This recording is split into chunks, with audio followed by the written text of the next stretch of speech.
here. 1, 2, 3, 4, 5, 6 guys to put this card, wash it, or is there 7 guys?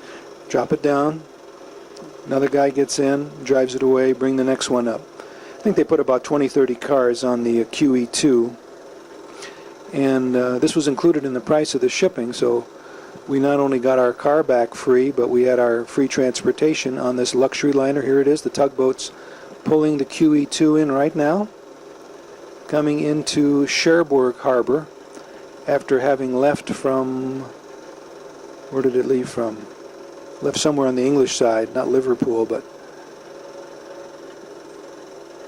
we really had a delicious fruit de mer lunch prior to the loading and boarding onto that. And then we ate like kings and queens for, I don't know how long, how many days that were, 5 days, 5 days, 4 nights, I think was the trip. Tugboat pulling it in, there was a pilot ship, and there's some of the luxury salons. There's another German bunker in the Bay of Cherbourg. The Americans captured Cherbourg after the Normandy invasion and then used it as the major port to load up the army supplies that they needed to keep the army moving to the east through France and Belgium into Germany, freeing the Holland and Luxembourg as they went along. There's another German bunker on that wharf. Southampton, that's where it left from. Queen Elizabeth II is actually docked out of Southampton, England. She arrived on a cold, cloudy day, and we saw the sun. This was the last time we saw the sun, this sunset right here, for 5 days. We didn't see the sun at all. Horrible weather going across. Very cold, very little to do. All we could do was eat. And we spotted icebergs, those things in the distance. We stayed far clear of them, but this is about the best shot of the whole scene. I think the sun didn't break through, but it was the least cloudy of the whole trip.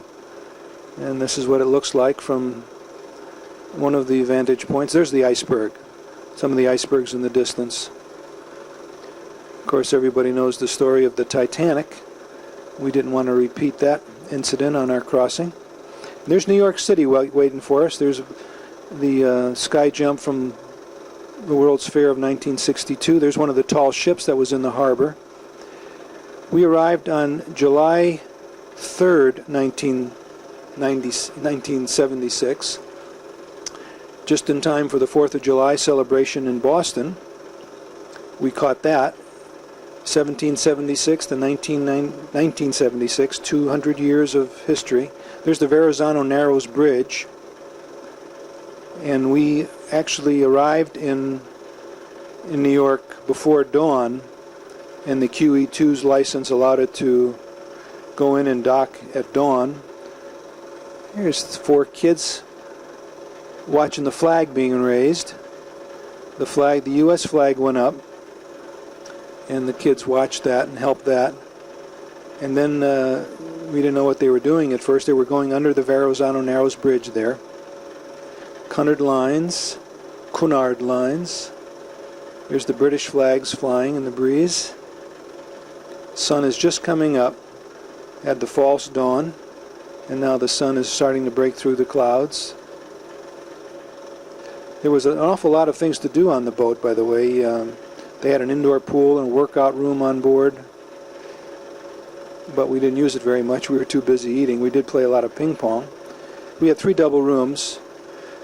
Gordon and Marjorie shared one room. The boys were in another room, and Adrian and Karen shared one of the suites we had. Great meals, great entertainment. It was the last trip for all 6 of us. Well, then we drove up to Connecticut, of course, but the last significant trip for the 6 Franks. Then it was the 4 kids and Gordon after that. Boys are now folding up the normal 50-star flag as the 1776 to 1976 special memorial flag goes up. I think they had a 13-star flag that they substituted. I think we'll see that in a minute. And there's the 1776, or the 76 flag, yeah. That's what was substituted. The boys put the first one up. Let's go back and do that again. Oops, there goes my paper.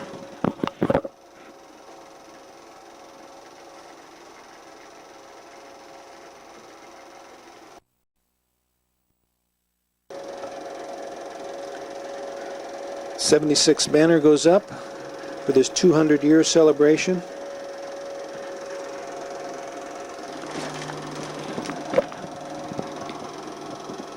Tommy's having a bit of a tough time there. They just brought it down, they threw it down to the kids, and this is not as easy as it seems here.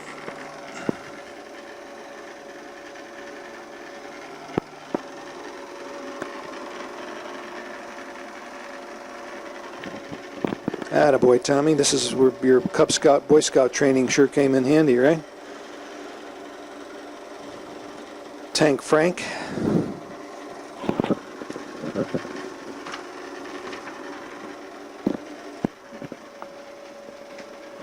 Here's all the flags waving now. Still folding up the flag. And there's New York skyline. Twin Towers on the left. Statue of Liberty there in the distance. We'll get closer to that later. There's the Staten Island ferry going by there on the left. Statue of Liberty waiting for the Franks to come back to the United States. Immigrants from Europe. Gone for 6 years. What a way to come back. We left in July 1970. We returned July 3rd, 1976. 6 years, almost to the day. That's New Jersey skyline in the background there. Glenna lives over there somewhere. We'll see in about a week. I think that's on the next reel.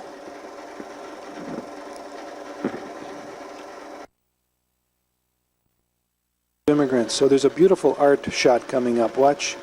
There's the Twin Towers and Wall Street to the right. Empire State Building. And look at this accidental art shot of the sun shining through or reflecting off the Twin Towers. Yeah, it must have been reflecting off of them because the sun was at our backs.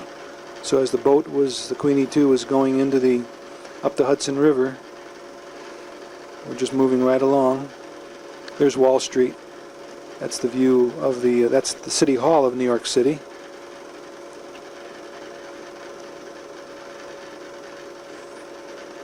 And pretty soon we'll be docking somewhere around 42nd Street Pier. And guess who's waiting for us at dockside as we arrive from... There he is, Uncle Jimmy and Aunt Janie and Cousin Jamie waiting with Jimmy's Chevrolet, wasn't a Vega, maybe it was a Vega, souped up Chevy, big engine. Now we're in Boston. We dropped Adrian in New Haven with Art and Ruth for a couple of days and Marion. Then we went up to Boston with Uncle Jimmy. And that's his backyard. And there's Jimmy coming around to the front of the house. He built that porch, or those steps and that railing on his new porch. Margie and Jamie and Janie and Karen. Cousins Club there. Adrian went back to Cleveland as Gordon took the kids on a vacation around New England. We went to Cape Cod and various sites. There's Concord, Massachusetts, the old North Bridge, the battleground, one of the first battles of the Revolutionary War. It was fought right outside Boston.